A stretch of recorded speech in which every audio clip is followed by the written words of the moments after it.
It's that time again, kids. Bluster and Blue Jays time. I haven't had much bluster because, it's still early. But the bluster will come when the craziness comes. And where does the craziness usually come from? It usually comes from the fans. I am a big proponent of being not a big fan of Toronto fans. We're a bunch of whiny crybabies. I've called them other words in other podcasts. Well, for now, we'll take a PG and we'll say they're a bunch of whiny crybabies. But that being said, my name is Jeff Morton. This is Bluster and Blue Jays, and it is a subsidiary of the 40-40 Man. Please, come in. Let's chat about the team. Well, as we know, spring training started, so there's really not much to talk about yet. But there are things that we can look at while we're discussing our team and seeing what we might need going forward. So there's something I've been wanting to talk about for a bit. I've discussed it with some friends and family and whatnot, but it's something I find puzzling because it seems that a lot of people just don't really understand things. And they don't understand how things work or why things happened. The Toronto fans tend to be very emotional. And you can be emotional about your team. There's no problem with that. But logic needs to be kind of fitted in with that emotion. And if you're going to have that emotion, you need the logic to make your emotion actually seem like it means something. So, what is the logic that I'm talking about? We have a top 5 payroll, right? We are definitely top 5, second tier of the luxury tax. And who knows where that's going to be in 2026, 27 with the CBA, which some are saying could shut down the whole season in 26. But we'll see how that happens. We'll see what happens. That's not my thing. People wonder why our payroll is so bloated, and yet we still only have a wild card team. Now, if you think about it, we have to pay a little extra for players to come here, right? That's a given. So when you're in a situation where you have to pay more to get those people onto your team, maybe the best course of action, which was supposed to have started 10 years ago with the Shapiro-Atkins regime, was to build a sustainable winner through drafts and through development. And where do we stand now in development? You average between a few of the different sites. We're about 3rd or 24th in what people consider a decent farm system. Now, that's not to mean we don't have players that are not going to be great, who are not going to be serviceable ones. The Jays have always been a team that always got a lot of players to the big leagues, but never got a lot of stars to the big leagues. We had always had a lot of utility players or, those grinder type guys, which Toronto seems to have a plethora of all the time.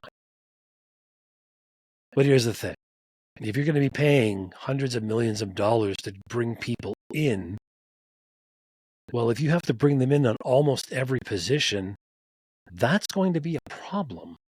See, ideally, you want a little bit of, the major league minimum salaries in there, or you want some of the big salaries up there. So if you're going to play Vladdy $500 million for however many years, which would probably end up being, $40, $45 million a year eventually when he signs with maybe us, possibly, but who knows? You want some guys that are making the minimum, which I believe now is $750,000 or somewhere around that neck of the woods. So you can balance your team better. You got those really good rookies coming up. So let's say Will Wagner makes $750. Joey Loperfido is going to make about that. These guys who are just coming and haven't quite reached their arbitration just yet. It's those guys who make your team better because you can supplement them with the free agents. And that's what you're supposed to do, is supplement with free agents, not create your team. So let's look at our starting 9 here, shall we? Santander, free agent. Varsho, trade. George Springer, free agent. Ernie Clement, trade. Or minor league signing, not sure which, but he's been with a lot of teams before he was with us. Bo Bichette, ours. Angel Jimenez, trade. Vladdy's ours, and Alejandro's ours. That's 3 out of 9 players. Now let's look at our starting rotation. Gosman, free agent. Barrios, trade. Bassett, free agent. Scherzer, free agent. Bowden Francis, trade. And everybody in our bullpen that's any good, they're also free agents or trades. There's your problem. You can have a high payroll and an outstanding team, but you can't have them being everybody you sign and only your bench players are going to be the major league minimum or a lower salary. You cannot sustain that. It's not possible. And that's where we've gone wrong. People always complain that Rogers wasn't spending money. Rogers has always spent the money when it thought it should. Interbrew was the one who didn't spend. And those years with Ricciardi, oh my God, the things we had to deal with. They tried, the BJ Ryans and the AJ Burnetts and things like that. Fine. I even bought an AJ Burnett jersey. I still got it. It doesn't fit anymore, but I got it. Yeah, I gave my brother the Halliday jersey because, I'm a nice guy. So, if you can't develop your players, you are going to have to buy them all. And you can't buy all your players. Or if you're going to be buying lesser players in other positions as opposed to younger players with higher ceilings. So you're looking at stopgaps like Brandon Belt, pretty good. Justin Turner, not bad. Like guys who are, you're right. You're doing all right. But nothing's come up. Now, I see us having a decent outfield problem here because this leads into what we do have. And how can we keep our costs lower? Well, who makes it as our fourth outfielder? Loperfido, Lucas, Roden, Schneider, Klaas. You have 5 guys there who could be bona fide major league players. And even Addison Barger could be put into that as well. Because he's going to play everywhere. You'll find out. He's playing third. He'll play outfield. He'll be all over the place. I think they see him as that kind of player. And he's a lefty. People love lefties. So expect to see maybe Leo Jimenez, Will Wagner, and him on the bench. There's a lot of guys, that aren't going to make this team that were on this team last year. That's just the way it is. And that's good because it shows that we've raised our floor. Now, I think the players that we can put in that are in the minors aren't that bad. I mean, just because you're 24th out of 30 doesn't mean you have a whole bunch of crappy players. You just don't have a whole bunch of really, really, really, really good ones. And granted, a lot of those that we drafted are pitchers. And where are they? They're all injured. There's like 8 guys. So if you take Barriera, and Tiedemann, and Wagaspak, oh no, we traded him, pardon me. Guys like that, if Alek Manoah comes back, Jake Bloss, if he takes that step, because he went through 4 leagues last year. He went from A ball to the majors because Houston just needed pitching. So expect to see him in the AAA for a little while. And they're going to stretch out Yariel just in case Bowden doesn't turn the corner or doesn't keep turning that corner like he did. So there are guys there, but I'm very intrigued by this outfielders that we have with Loperfido, Lucas, Roden, Schneider, Klaas. There's a lot of guys there and they all have different tools. So I think it's going to come down to who has the best tools for the team. So maybe our minor leagues aren't that bad. Even the middle infielders we have are pretty good. Our problem is we don't develop pitching. We just haven't. Now, if these guys who are hurt come back and start doing well, cool. We're not the only team dealing with guys who are getting hurt all the time. It's a big thing going through baseball. We know that. I think last year, it was mentioned when I was on the Walk-Off podcast with the boys, that it was there's $1 billion of payroll or salary that was injured, that was on the injured list. $1 billion because they're throwing too hard. The art of pitching, like a Greg Maddux style, doesn't exist much these days. And I think you're going to start seeing it go back to that because there's a lot of guys getting hurt. But the teams seem to think that they can just replace one guy's arm with another 100-mile-an-hour thrower and just keep rolling through them until their arms blow out. Well, there's not that many. We've already diluted, the talent pool as it is having 30 teams, which will eventually go to 32. That's a given because it just makes things easier for a playoff. For that kind of thing, it just, round numbers. Gotta love the round numbers. That's fine. But since you've taken away we've taken away a bunch of the minor league teams, that's helped a little bit. Each Each team only has 4. I think the Jays used to have 8 at one point. But if we're affiliated with MLB, there's only 4. You get your A, AA, AAA, or 2 A balls, AA, and AAA. And that's what you usually get. So for us, that's Dunedin, Vancouver, New Hampshire, and Buffalo. So it makes sense. But the talent pool is still pretty thin. I mean, nobody can say they have except for the Dodgers, can say they have an outstanding 1 through 5. Everybody's got a problem at maybe 4 or 5.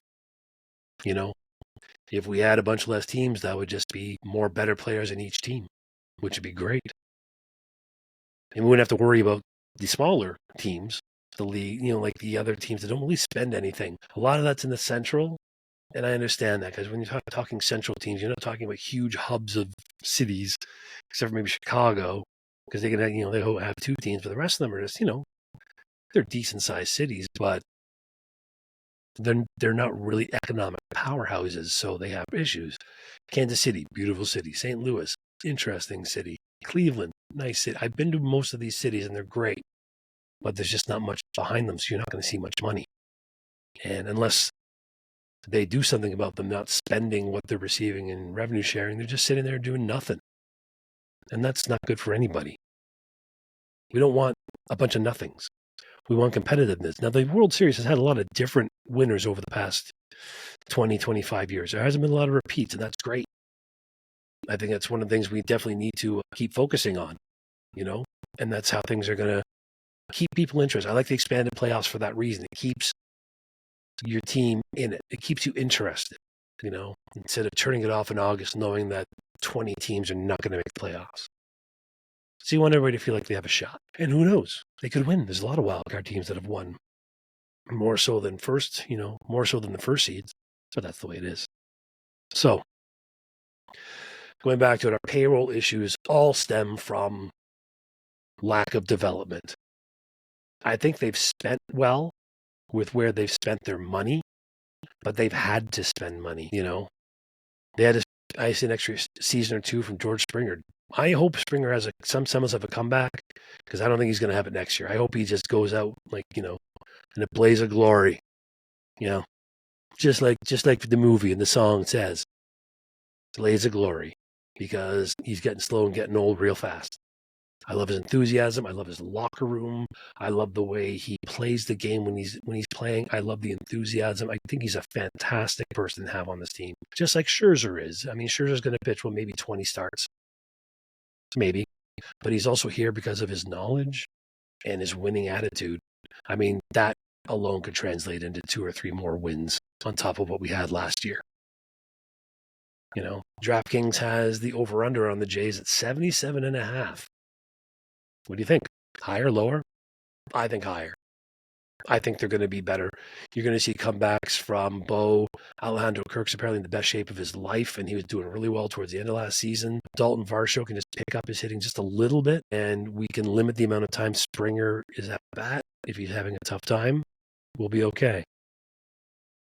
Bo, I think, is going to have a fantastic season because he's too good. And yet last season was an outlier, and it involved injury. So what do you do with a guy? He was injured. You got to give him that caveat. He's a top 100 guy, top 50 guy, if he's hitting, because he's always going to be close to leading the league in hits. So his value hopefully will go up. Right now, people talked about trading him. You don't trade guys at low value. That's just stupid. Let them play this season. There's a lot of free agents after 25 and 26. This team is built to win now. And if it doesn't win now, then there's no one coming. We have no prospects really coming up. So you're going to lose a lot of guys to free agents. So either we have a huge amount of money to just blow out on free agents, or they've set it up this way because they were concerned about the CBA. And I think that's part of it. Honestly, it's like a roadblock in negotiations. Oh, so last thing, one of the final things I want to discuss was Vladdy. Because we all know Vladdy turned down whatever the offer was. Now, you can be mad or you can't be mad, but I think a lot of it depends on what the dollar value was. Now, if David Ortiz was right, he was offered $585 million or something like that in that neighborhood, and he turned it down. over 10 years, I think, or 13 years. He's not worth that. He's not. Yet. I'm not saying he can't be worth it. I'm not saying he can't be worth way more than that eventually. But he's had 2 MVP type seasons out of 5. He's had 2 seasons that were pretty good, average to above average, and the other one that was average. And his 2 amazing seasons aren't back to back. That, to me, is a lack of consistency. Now, I think he took the right step last season. I think he's going to have a phenomenal season. I think you're going to see your back-to-back, which is what he's betting on. Anybody who thought after the Juan Soto deal that Vladdy was going to sign with us, I think you're nuts. Why wouldn't you test out the market when you're 25, 26 years old and entering your prime? If you end up having a season just like last one, he's going to cash in. He'll get his $600 million that I think is what he's aiming for. If you compare him and Juan Soto, their numbers, Juan Soto leads in every bracket. I've shown that on something else before. Juan Soto leads them in everything. But he's had an extra season. The numbers aren't overtly different. So he definitely could make that get up there in that kind of money, but he has to prove himself day in and day out. He's got to be that everyday player who can do 120 RBIs, 40 home runs, play above average defense. He has the capabilities. I don't doubt that he will do that. I don't doubt that he will do that next year. But to pay him now for what he's done and to pay him after this next coming season, if he has a killer season, that could be hundreds of millions of dollars difference. He's betting on himself, just like Aaron Judge bet on himself and just like Pete Alonso bet on themselves. Now, that's 2 different scenarios that kind of happen there. Judge turned down a massive multi-year, $260 million deal, I think it was. And he went out and had a killer season again. He bumped his salary, like practically doubled what he was going to make. That's how it works. Or you get Pete Alonso who bet on himself, and he went back with his team, but not for what he thought he was going to get, because the market wasn't as big as he thought it was going to be, because there's not a lot of people paying that premium for a first baseman. And I think people forget that a first baseman tends to have lesser value than other players in the field based on the position, which is weird to me. I don't get it. If you're still a fantastic hitter and a above average to gold glove guy, then cool. I wouldn't mind seeing Vladdy at third if they got Pete Alonso. Vladdy's got a cannon for an arm. I think he's a better fielder than people think he is. But I don't blame Shapiro and Atkins. They probably put out what they thought their valuation was. Their valuation is based on now, and Vladdy probably based his valuation on what's to come. We don't know for sure what's to come. He hasn't proven it yet. You got to prove yourself. That's that simple. So bank on that and bank on Bo for having fantastic seasons, because it's going to happen, I think. Alejandro's due for a comeback. If those guys can have the seasons like they're capable of, and Andres Jimenez can hit like he used to, he was an MVP candidate 2 years ago. Anthony Santander's got the power we need. Maybe the other power that we need, we already have it here. Maybe Elvis Martinez makes third base. I mean, I'd switch him and Vladdy personally, because I think Elvis can't field. But that being said, he's played second and third most of his career, so he'll probably be pushed towards third, obviously, for now. Hoping Ernie Clement can come off the bench, which I think is good for him. He'll get his 120 games. And that should set us up for a pretty good offensive season. So we'll talk about the pitching more, next time. And one thing we'll touch on is whether we have maybe a 6-man rotation. I know they haven't talked about it, but I think it's a possibility at the beginning of the season. A lot of that always depends on your off days and how they fall. Like you have a bunch of off days coming up, then you just do a 5-er or even a 4-man just to get through them all and have them stay on the regular day's rest. I would keep the guys regular. I wouldn't push the 6-man like a lot of people want to because they're afraid of Scherzer. But I mean, I would trust Scherzer. I just would, because, he's 40. He's been doing this for 20 years. He knows how to prepare himself. He could get hurt because he's older. That's fine. But he's here for more than just that. So count on it. And I hope Bowden Francis has taken that step and he becomes one of the pillars of our next part of our rotation. That would include like a Jake Bloss. That would hopefully include a Tiedemann or a Berriera. A team that would have Aaron Namjala.